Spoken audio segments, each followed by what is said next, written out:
On a numbers game, the right data changes everything, and the data behind Shopify is hard to argue with. Millions of businesses worldwide run on it, including our own VSiN store. When we launched, Shopify's templates and AI tools got us live fast. Professional looking from day one. No tech background needed. Shopify checkout converts more customers and makes it easy for returning fans to come back and buy again in a single click. Shopify's built-in AI assistant Sidekick is there whenever you need help, building, troubleshooting, or just figuring out your next move. Check out what we built at vsin.com/store. Then go build something of your own. All you need is the idea. Shopify handles the rest. Start your free trial at shopify.com/vsin. That's shopify.com/vsin. Shopify.com/vsin. This is VSiN, the sports betting network. The numbers told the story, they do. It's one of those idiots who believe in analytics. This is a numbers game with Gil Alexander on VSiN. Hour number 2, numbers game here on a Monday. Matt Brown in for Gil. Kelley Bydlon alongside. And Kelley, this is coming through now on Front Office Sports Twitter machine. The 76ers are expected to receive 34 national TV showcases this season, which is the most allowed under the NBA's current rights deal. So they can't even put them. They can't even put them on TV any more than they are. 34 different times for Philly this season. I feel like I was one of the few that was kind of applauding Adam Silver for just coming out and saying the obvious thing of like, hey, too. We need LeBron to figure this out so we could book TV. But I don't know if I knew they were going to be maxing out the TV appearances. They maxed it out. Apparently 34 national games for the Sixers. I mean, listen, you got to do it. It might be his farewell tour. Who are you putting on Christmas? The Sixers play the Sixers. They're going to play each other. They just play each other. I think it's got to be Celtics. Like, I think you throw the LeBron out, right? I actually find this to be a very interesting conversation. I actually think the Jaylen Brown returns to the Celtics storyline for a day can overtake LeBron James. Okay. It could be otherwise it's Sixers Knicks, it's Sixers, Lakers. I mean, it certainly matters, up there. I mean, it certainly matters up there. So, it'll be fun, but apparently they're going to max them out. I guess I couldn't expect anything different. I mean, milk it for what it's worth. I was talking to Chris Foster, who does our audio before the show. I'm like, we need to start saying it like this, too. Like, Boston, you basically traded Jaylen Brown and LeBron James for Paul George. Like, that's kind of how this ended up working out. So you better take care of business this year. Well, for those that are worried about load management, that's at least 34 games that LeBron's going to play. So there you go. There's 34 games that he's going to play. Now. At the very least. Now joining us here on the guest line, Greg Peterson. You know him. You love him. You see him every single day over on vsin.com at @GUN_81 over on the Twitter machine. Greg, how you doing, buddy? I'm doing great, and we always love maxing out some people for TV and getting the maximum out of you, Matt. That is tremendous. Oh, look at that, Greg Peterson. Flattery will get you everywhere, Gregory. So keep on with it, my friend. Let's get right into your first play here. I'm actually on this one just in a different fashion. I ended up playing the over in this one, but you are Merrill Kelley versus Mitch Keller here with the Diamondbacks and the Pirates. You're going to side with with Keller here. Yep, and I'm in on the over as well. So we are both simpatico on that as well. And for Mitch Keller, it's been a little bit of a rough year, 4.90 ERA, but the fielding independent does point towards a little bit of positivity. He's giving up about 1.1 home runs per 9 innings. And for Merrill Kelley, there's not a lot pointing towards positivity here. Less than 6 strikeouts per 9 innings.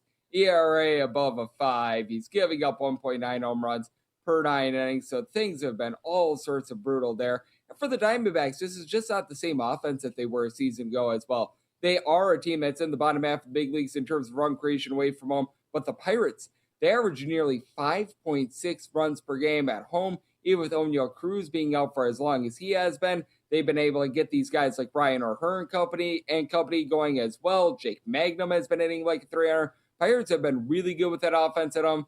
Bullpen's a little bit shaky, but I think that they get to Merrill Kelley and get the job done here. So I like the over, and I do like the Buccos here on the money line.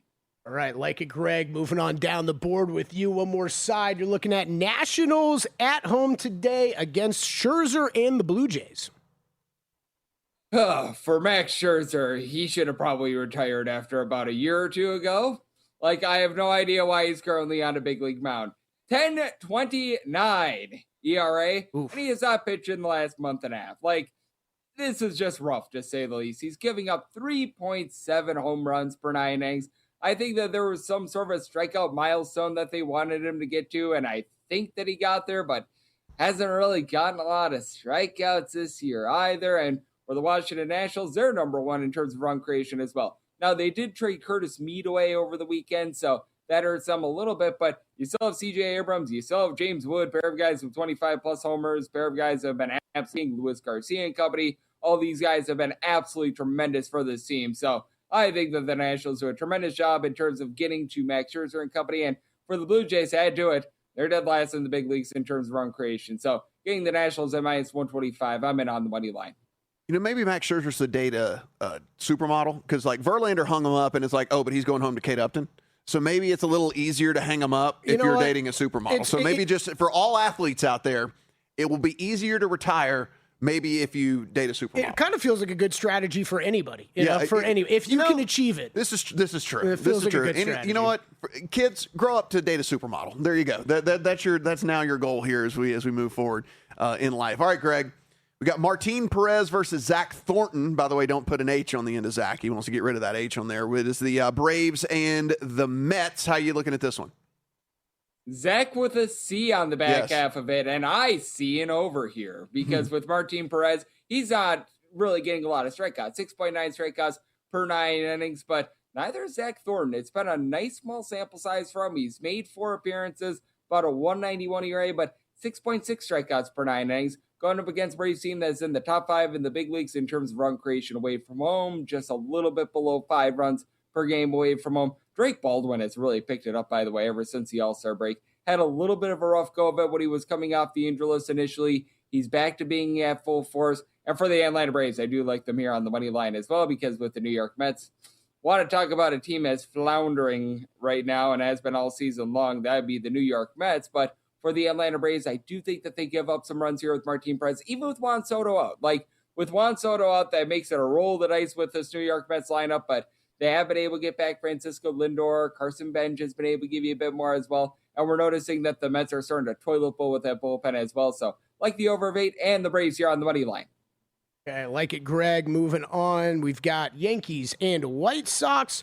Freed on the mound for the Yankees. There will be about minus 145 favorites heading into Chicago tonight. White Sox about plus 125 to plus 130 on the comeback here. Total set 8.5. Where are you looking on this game tonight? And I do love fading these teams coming off of Sunday Night Baseball. Couldn't quite do it with the Phillies because the Miami Marlins have quite literally won as many games as the 3 of us since the All-Star break.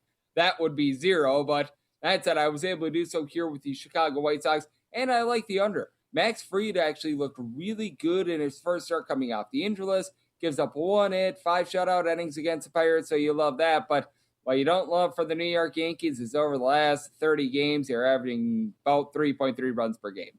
Like, they are really missing Aaron Judge right now. Ben Rice has been good. Ben Rice has been able to give you home runs, and Paul Goldschmidt seems to be picking it up a little bit. But these mix and match guys like Yasan Dominguez and company that I was very excited about, well, they are not rewarding that excitement right now. And for the Chicago White Sox, bullpen has actually been much improved. Since June 1st, they've been a top 8 team in terms of bullpen ERA. Yankees have actually been number 1 in that time span. Like, the Yankees have been tremendous with their bullpen. Fully recognize that they had to utilize quite a few arms because Will Warren did not give the start that we were all desiring on Sunday Night Baseball. But that said, I do like the under here, and I went with the Sunday Night fade. I'm going with the White Sox on the money line.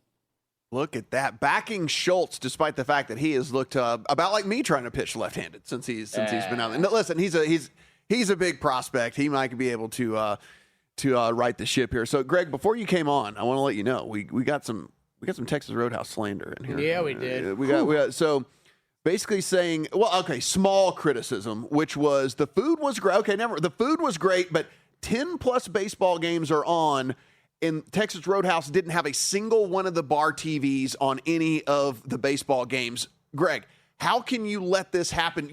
You with the inside, like you have got a track to talk to these people. Corporate knows who Greg Peterson is. How are you not saying, guys, we got to have the baseball games on? I do not know what location this was at. Like, how do I correct the problem if I don't know what location this is at? Because he mentioned it. Texas Roadhouse has hundreds and hundreds of them. If I knew what one it was, I would put in there a polite reminder being like, hey, Texas Roadhouse, we all love our sports here. Let's make sure we get the baseball games on. And if you can't get the baseball games on, get on the Baseball Betting Show wherever you find podcasts to be able to help to get people on. Man, look at that plug. Look at that plug. Man, it has been, done, Mike Greg. Palm has been coming on VSiN for I don't know how many years now and talking about active content management and how important it is. It does pain me when I see things like that, right? Well, it doesn't matter if you're at the gym, at a sports bar. You can't just have TVs. You got to have TVs and be changing them. You have to be changing them. You can't just put them on one channel all day and let it go. The onus falls on the manager. Like the manager needs to have that as just part of their checklist, right? Which is like every hour on the hour, just look up at the TVs and make sure there's something on. Yeah, like, that's all there is. And if you have a go-getter like Rob Moreno who's just going to do it himself at a Chili's, like good for him. But that it's got to be on the manager. It's got to be on the manager. Greg, real quick, I want to ask you about the running challenges. These have gotten out of control, by the way. I literally watched a video of you run 12 miles in your apartment last week. I need to know how this got started. How do people submit ideas for you? Absolutely. Well, I've done 12 plus miles a day every day for 3,000 days. I've talked about this on this fine program. It's something that I started out of, honestly, necessity. When I was in Portland, Oregon, I had to jog to and from work in order to be able to get around because it saved me money on the bus pass. I don't forget where I came from, so I keep on running every single day. If you have a challenge for me, at @GUnit_81 on social media, Twitter/X, TikTok, I actually do these challenges as well. Like, the good people at home maybe listen to country music on my jog yesterday. That was one of the most difficult challenges ever. Modern day country music, not for me. Jogging is for me, though. 3,000 days of 12 months. If you're wondering, that's you can do the math there. It's 36,000 miles. Your lease is up. You got to trade it in, buddy. I mean, that's 36,000 miles. Let's look at Greg doing this. A lot of LeBron talk, man. LeBron James has not done that. He's not done that. Yeah, this is true. You know what? Every single athlete that we've talked about today has not done what Greg Peterson has done. So I will tell you this: you're about to get some weird requests because I'm going to make make sure that gets done. Yeah. Me and Kelley. He ran 12 miles in his apartment. Me and Kelley are about to get weird. Like over the next few days, we're going to send you something that'll be amazing. Greg, appreciate the time, buddy, as always. Always fun. Thank you, guys. When we come back, the AFC West, we get the big news that, yes, Patrick Mahomes is good to go. What does that mean from their betting odds?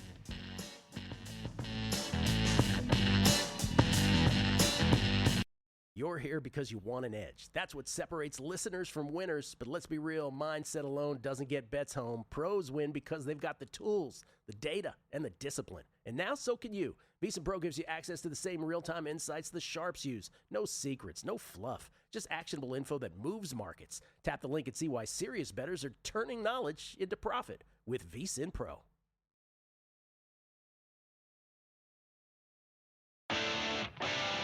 On a numbers game, the right data changes everything, and the data behind Shopify is hard to argue with.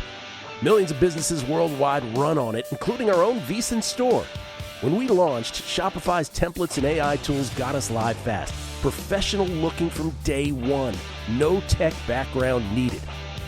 Shopify checkout converts more customers and makes it easy for returning fans to come back and buy again in a single click.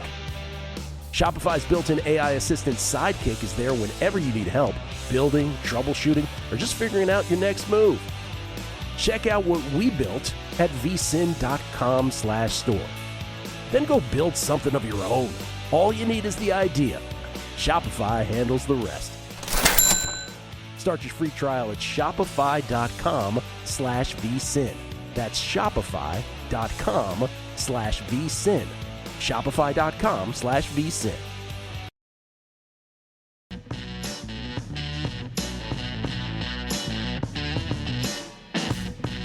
A numbers game on VSiN, the sports betting network. Ideas already floating around here is what we're going to do with Greg Peterson. He wants to do weird running challenges. Well, guess what? I'm your guy. Text him. I'm coming. Yeah, I'm your guy. I'm coming up with some weird ideas. Don't worry about it. We're going to mix some Texas Roadhouse in here some way, shape, or form, and the running challenge. But we're getting logistics down right now. We're going to figure this out. I'm just enjoying the simple text is, how far away is a Texas Roadhouse from you? Because I'm going to guess the first thought is, oh, those guys want to come eat with me. No, I just want to make you run there, Greg. Or something. So we need to know just the distance so that we can figure out something amazing here. Has he run backwards yet? Yeah, I actually think that was one of them. Okay. There's been some bad ones too out there. Like, everybody do better. You can do better. So, like, there was one where, like, he had to wear 2 different shoes.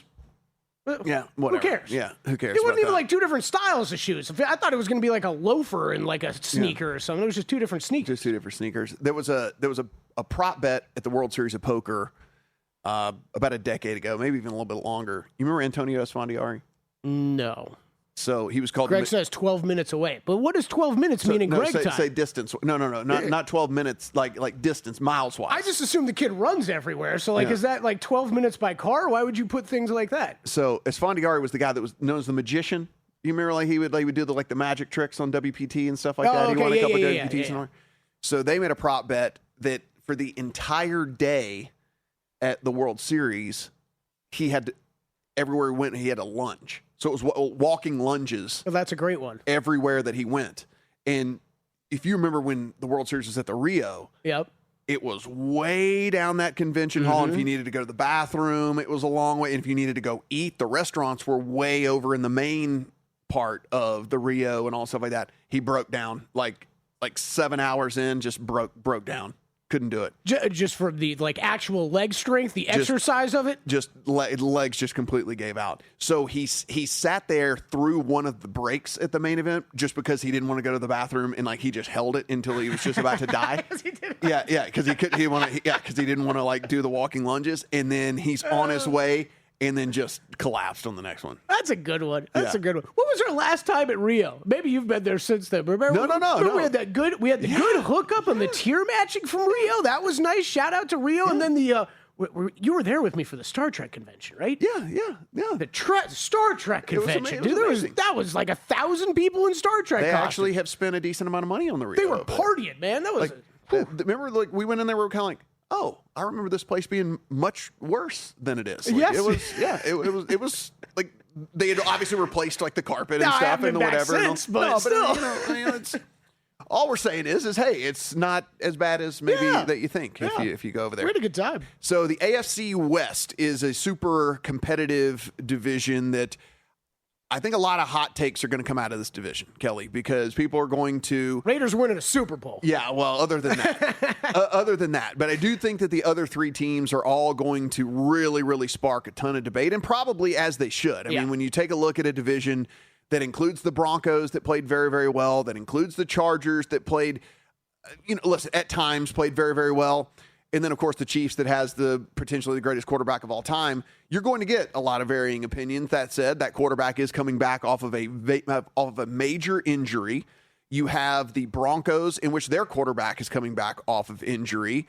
And then you have the Chargers, that is kind of that team that's lurking out there that maybe I don't think people are realizing exactly what they are getting back this year. Like I said, Raiders I think they'll be a fine story in maybe 2 or 3 years if Mendoza plays out, but they're a non-factor this year. They're a non-factor this year. So you look at this 5.5 win total, 20-1 just to win the division. I think that's all correct. The only thing I would say is Kirk Cousins might mess around and win a couple of games for this team. If you're betting an under, just understand, I don't think this is the Mendoza show from day one.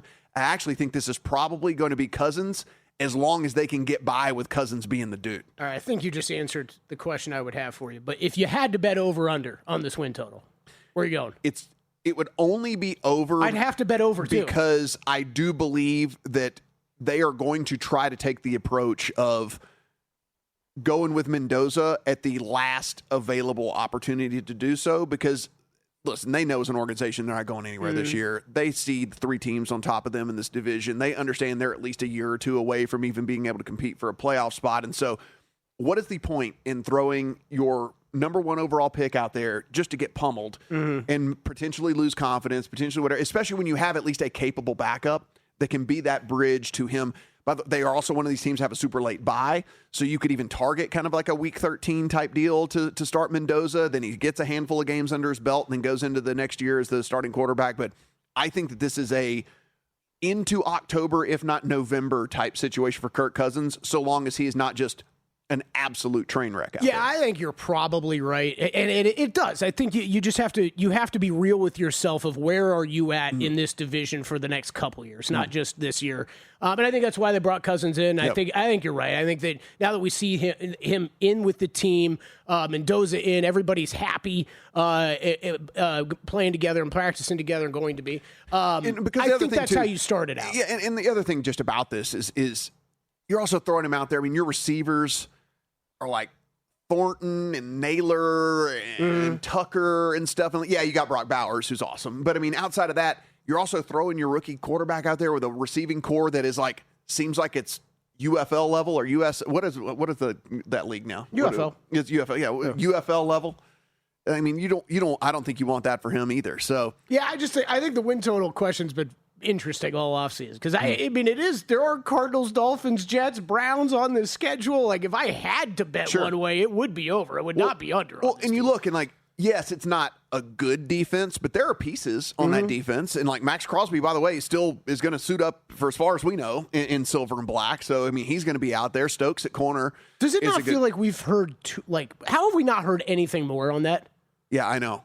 It's kind of odd, isn't it? Right? Like, it feels like we shipped you out of town, but never mind. Come on back. Everything's great. Everything's great. Has there been more, like, retrying behind the scenes to get him out? Like, that was all very odd to me that he just came back and we're just all going to move on and be never bring it up again. Never to be spoken of again. It's very odd. Very odd. So that's kind of my thought there on this team. The Broncos are dealing with the injury to Bo Nix and him coming back and all that. I will say, this, I like to be right. Sometimes I'm wrong.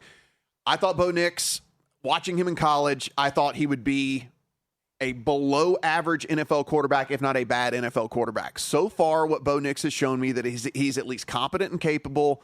And I don't think that he's hit a ceiling yet. I think that there's probably at least a little bit left in the tank. And then you look at what he's got now. You bring in Waddle. So now it's Sutton and Waddle to throw to for him there. And your third slot receiver, probably going to be Pat Bryant, which now he doesn't have to play a wide receiver 2 role. He can move into a slot role, which is probably way, way better for his skill set and all of that. You've got a good offensive line. I mean, I do believe that there is potential for this team yet again. That defense didn't fall apart. That defense that was awesome last year basically is all back. And as long as Bo Nix does take that step, right? And I don't know if you think he will or not, but as long as he does take that step, I do believe that this is a real team. I do believe this is a team that can make some noise. Yeah, it's this is another one of these divisions that's just brutal. Just another year and it's brutal and it's tough to really figure out, I think, who's going to emerge from this as division winner. But man, this is Broncos.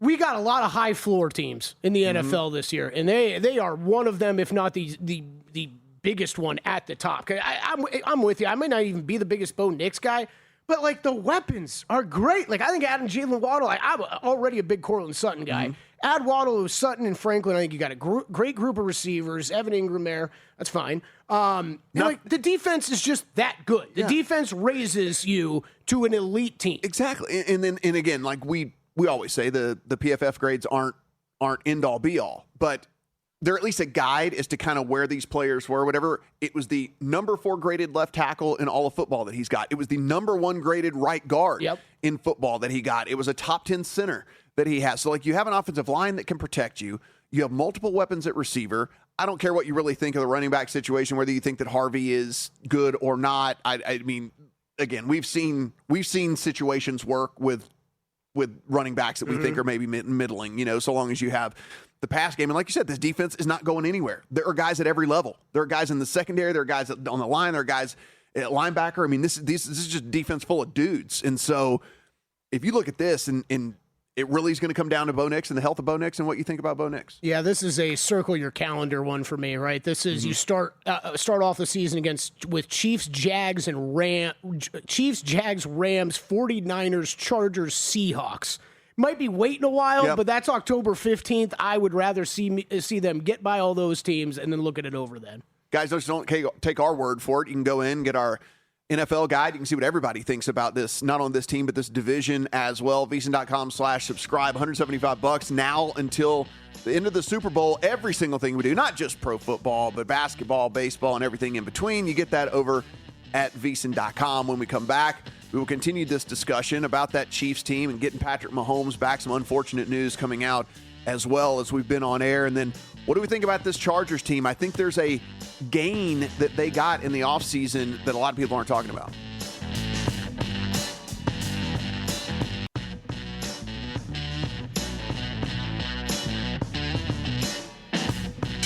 A numbers game on VSiN, the Sports Betting Network.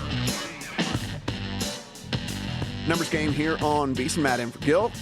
Kelley Bydlon alongside us. We're sitting here talking about the AFC West. The Raiders, I think, a little bit of time before they're going to actually make it. So you and I on the same page there on that one. I think that the Broncos are certainly an intriguing and interesting team. I would like to know what the exact health situation is for Bo Nix, but we like their weapons for sure. We do. And we like their defense. We do. It does feel like that's just kind of the story with all these guys coming back from injury this year, that everything we've heard so far sounds very positive.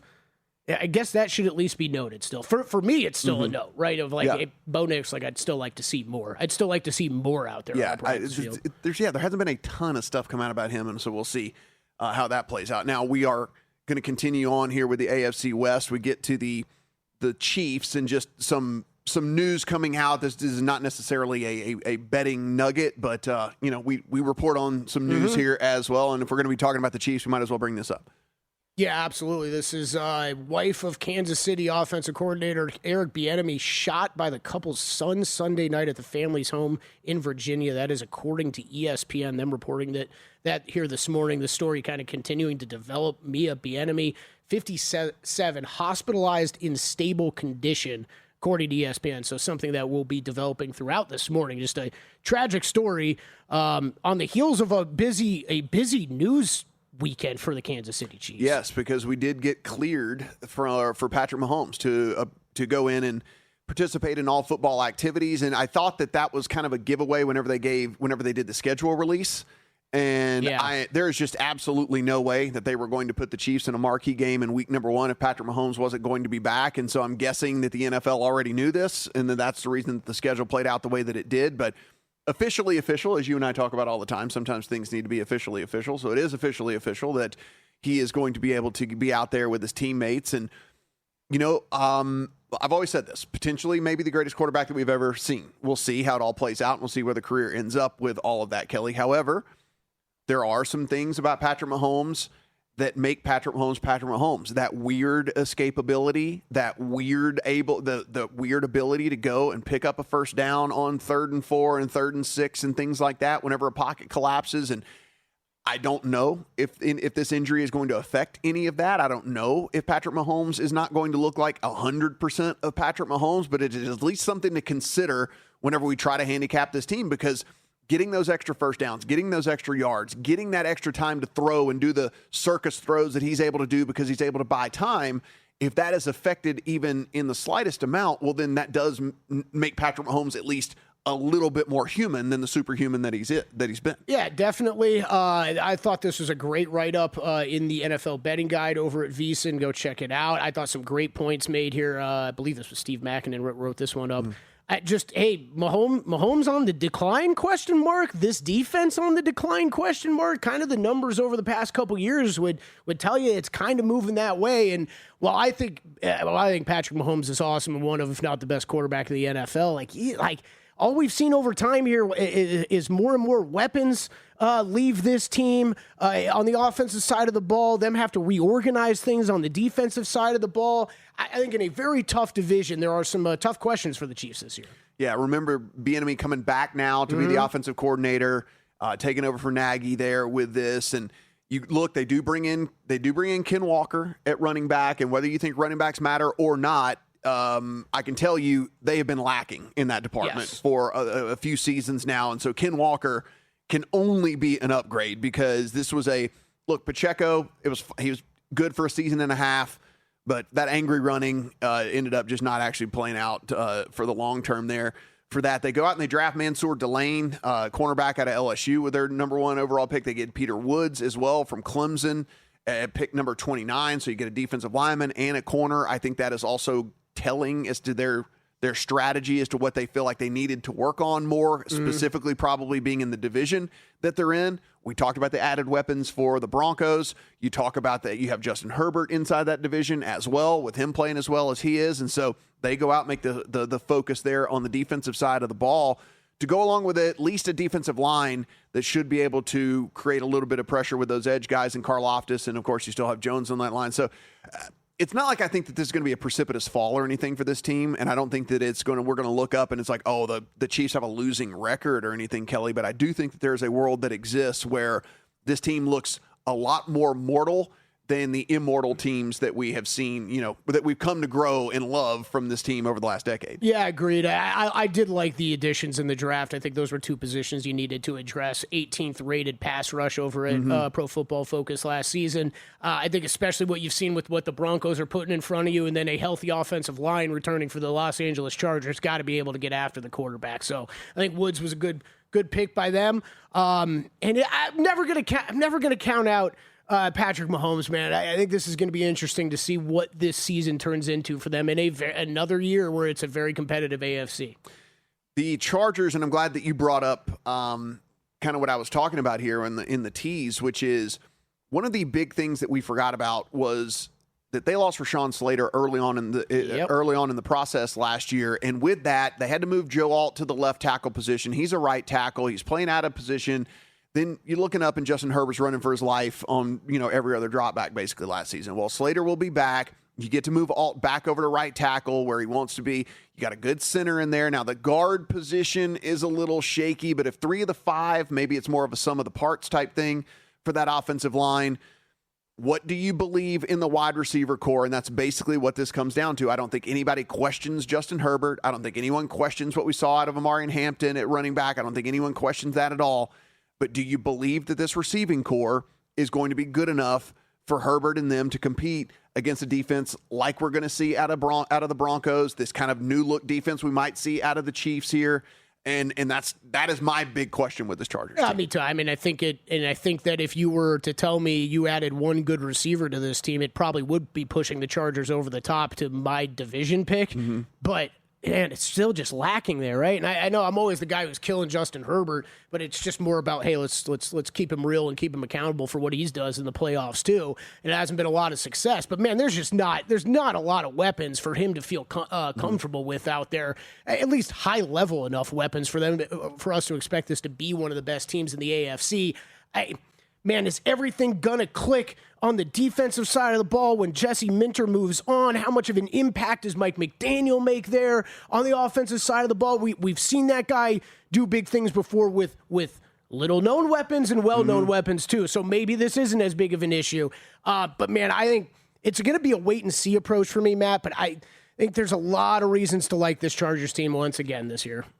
I think that McDaniel is a legitimate superstar when it comes to a coordinator position. I understand it didn't work out as head coach, but listen, we've seen that before in the NFL. Some guys just aren't meant to stand up there in front of the whole team and command the respect and do the different things that a head coach basically sometimes as a figurehead position, right?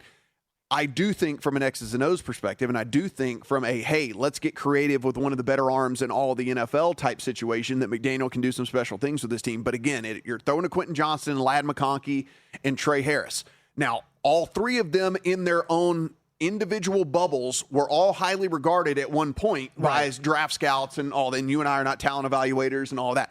Maybe it takes a guy like McDaniel to come in and actually unlock the potential of these dudes. The only problem is we've not seen it with our own eyes, which is why, like, it's kind of a wait and see for me. I haven't seen it with my own eyes, and so until I do, I can't fully buy in. And then the problem is okay, McDaniel comes in. I'm very high on McDaniel too, but I'm very high on Jesse Minter. So like Minter exits, what is this defense left with now, right?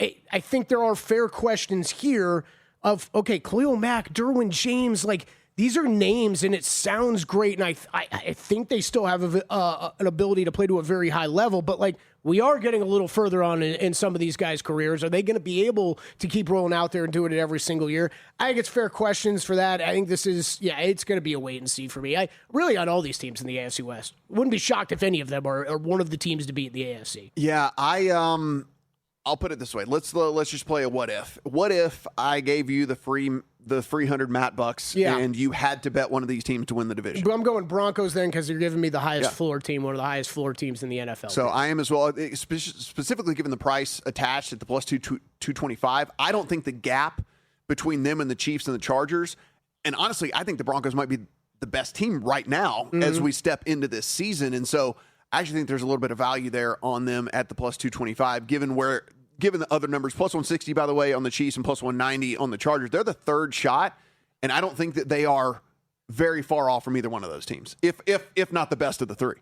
I completely agree. I would probably have them a little bit better than the other two right now. So, yeah, I do like that. Hasn't been not a bet for me. Not sure if I'm going to get there, but that would actually be, of everything on that we just showed you at home, if you're watching at home, with all the betting options in this market, it probably would be a division play on the Broncos for me. Let's go ahead and end this with some fun facts here. We just had Greg Peterson on. He said he is 3,000 days in of running 12 miles per day. Mm-hmm. If you were wondering, the Earth's circumference is about 25,000 miles. So Greg has run around the Earth over the last 3,000 days.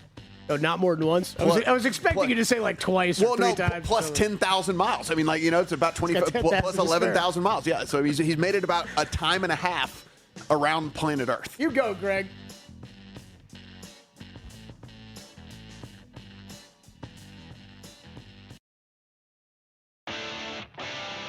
On a numbers game, the right data changes everything, and the data behind Shopify is hard to argue with. Millions of businesses worldwide run on it, including our own VEASAN store. When we launched, Shopify's templates and AI tools got us live fast, professional looking from day one. No tech background needed. Shopify checkout converts more customers and makes it easy for returning fans to come back and buy again in a single click. Shopify's built-in AI assistant Sidekick is there whenever you need help, building, troubleshooting, or just figuring out your next move. Check out what we built at vsin.com/store. Then go build something of your own. All you need is the idea. Shopify handles the rest. Start your free trial at shopify.com/vsin. That's shopify.com/vsin. Shopify.com/vsin.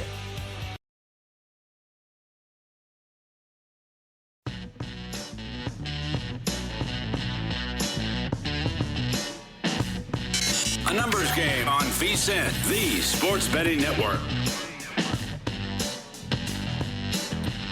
Numbers game here on a Monday. We get some people chiming in here. Bar TV management, Kelley Bydlon. He says, I love watching reruns of Impractical Jokers on True TV in March. That. Yeah. It's exactly what we're talking about. Yes. Yep. It's like the television management there. And then also, Jason chimes in and says, thanks. He wants to thank Greg for defending Texas Roadhouse. And this is coming from a Texas Roadhouse manager. Said that is part of the responsibility. But he said also you got to remember that there could be some blackouts and things like that in various locations and all of that. So that at least keep that in mind. And comes to find out, what a good boss. Comes to find out, he is the manager of the Texas Roadhouse in my little hometown there in Shreveport, Louisiana. Sorry, Matt told me this one off the air. I assumed we were talking about that one, but good boss. He's sticking up for his employees already, right? Some things can happen. That's right. Some things can happen. Good on you, Jason, and keep holding it down there. Too much of a trend, though. Shreveport Bossier City that exists. You've probably been to that one, right? Because they have. I don't know if it was there when I was there. You gotta. Okay. So I graduated high school and then I was gone. I've been back. I went back one time for a wedding. So I haven't literally not been back to my hometown except for one time. Yeah, you just grabbed a stick out of the woods, threw a bandana around it, threw all your stuff in there, and Matt Brown was hitting the road. Gone, get on. That was just all there was to it. I just started walking like Greg. Grabbed a deck of cards and started running like Greg. By the way, if you guys are just joining us, Greg 12 miles for 3,000 straight days, and we just looked. That is the circumference of the Earth plus 11,000 miles. So he's basically been a time and a half around Earth. Yeah. Think about that. And it's crazy. He lives 6 miles away from the Texas Roadhouse. Oh, so the 12-mile thing works then? Oh, like perfectly. Perfectly. Okay. So everybody out there, we're going to get creative, but you guys also get creative because Greg runs 12 miles every day. Now he's taking your ideas. Yeah, he's taking suggestions on what to do. He lives exactly 6 miles from the Texas Roadhouse. How about he runs to Texas Roadhouse, then he has to eat a half dozen rolls, and then he has to run back? See, I think I think the rolls are amazing. I think you're being a little mean. I think he's got to go, well, what's meaner? That many rolls? What's more meaner? Whatever. Burke will be out here next. Or order an entire entree. I want to see him eat it out of the white styrofoam box running home. What if he ran? Okay, these are all good. So now we're sparking. Especially since like we're talking a steak, corn on the cob. How you doing that out of the box? He could run to Texas Roadhouse, pick up a 6-pack of rolls, and then he has to eat one roll every mile on the way home. He can do that, no problem.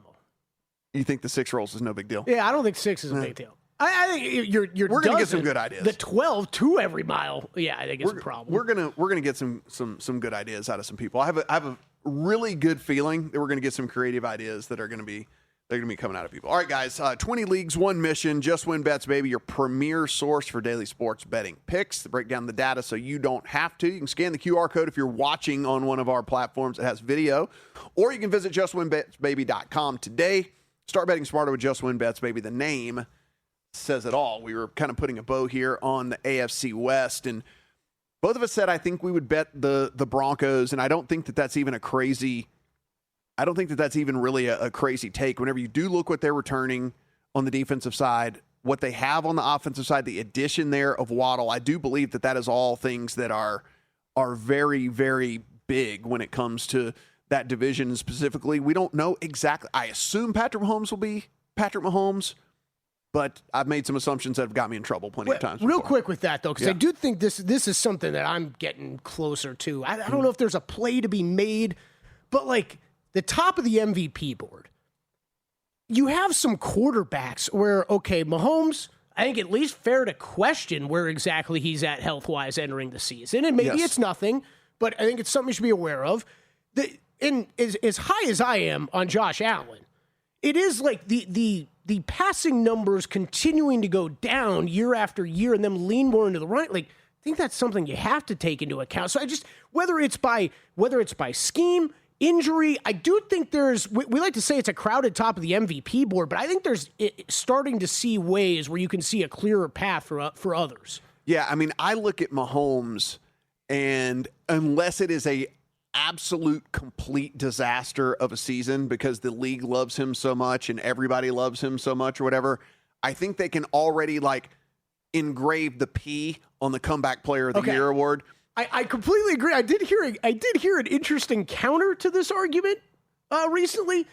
Is the Comeback Player of the Year too insulting of an award to give to Patrick Mahomes? I mean, they gave it to Joe Burrow. I know. And that would be my comeback too. I don't think it is. I think it's an interesting question though. Yeah. I mean, I think the recognition for coming back from a major injury probably is not insulting to him. You know, I mean, like it's the recognition that you put in the hard work to come back off of a serious injury. If he wins MVP, is he winning Comeback Player of the Year? No. Then they're going to give it to someone else. Yeah, I think so. Then they're going to give it to someone else. There's enough candidates too. Yeah, they're going to give it to someone else. Yeah, because you got Jaden Daniels at quarterback. You got Kyler Murray at quarterback. Like, you know, these are 2 other quarterbacks that could win that award. So I think that's, you know, if Daniel Jones makes it back, I don't know if he will or not. Like, he's another quarterback that could possibly win this thing. So I do believe that that's, you know, pretty easy to give it to one of the quarterbacks out there. By the way, bringing up Kyler Murray here, there's no way he doesn't start. Oh my God, it's another. For Minnesota, you're right. That is another fascinating storyline that's continued here longer than I thought it was going to. What are they waiting for to declare Kyler the starter? Right. Why are they trying to make this a position battle? I don't really know. I mean, Kyler Murray, to be fair to Kyler Murray, he is moving into a much better situation now than he ever had in Arizona. And you can sit there and you can like roll your eyes and say, you know, he makes dumb plays and he does whatever. And okay, fair. But I tell you what. And he's tiny, which is fair. You're throwing to Justin Jefferson, Jordan Addison, and they signed Juwan Jennings. So like your 3 wide receivers, way better of a situation than he ever had in Arizona. Kevin O'Connell has proven that he can do things with quarterbacks. He has never had a mobile quarterback either. So who knows what he might be able to do with Kyler Murray? Like, who knows what kind of crazy scheme? Like, I'm not willing to just close the door on Kyler Murray, especially considering what we've seen out of the last couple of seasons out of some of these dudes that were in horrible situations that go into good situations and find ways to make it work. Dude, I'm right there. No further than Sam Darnold. I mean, look no further than Sam Darnold. I'm right there with you. I mean, I've always been higher on Kyler, I think, than I don't want to say than most, than appropriate. Yeah, right. I've been higher, too high on him in the past. I mean, look, he has had some healthy seasons where he's put up big time production. I don't think it's crazy at all with everything you just laid out that he makes a major impact in Minnesota. I mean, that coaching staff, that group of weapons that they have, NFC North. We're talking about the AFC West. At least there's one bad team. I don't know that there's a single bad team in the NFC North. Yeah, I mean, he's 5-1 comeback, but he's like 60 or 70 for MVP. And I understand that that's like it's a pretty far stretch, but if he wins that gig and in that division in which there are some trendy teams, he's able to win that division or whatever, his name's at least going to be in the mix, right? And we talk about how you can like buy and sell off of positions, at least on position market and in prediction markets and stuff or whatever. Like those, the long-term real value with these prediction markets is getting long shot futures tickets and then being able to monetize those futures tickets much easier than you can in other places. You know? Yeah, man. It does. It feels like with this has been kind of a similar case the past couple years, but it feel very difficult. You know, it's an award I love to bet. I love to get angry over. Comeback Player of the Year. I mean, how is it not Mahomes, Jaden Daniels, Kyler Murray, and maybe a 5% chance Daniel Jones? Yeah, but like you, got four quarterbacks. I would bet on those versus the field for like.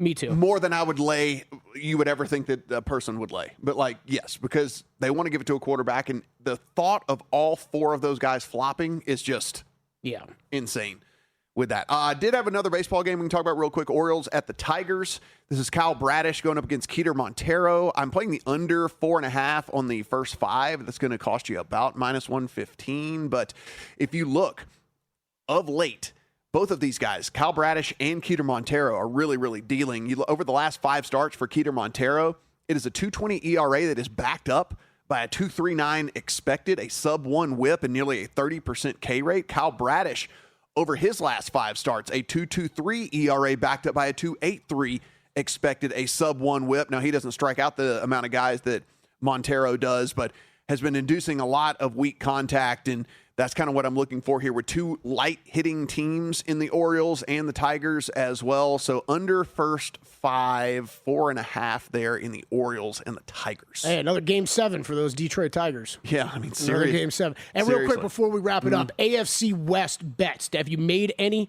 in that division? I haven't made a single one. I did bet the Broncos. Broncos to win the division? Okay.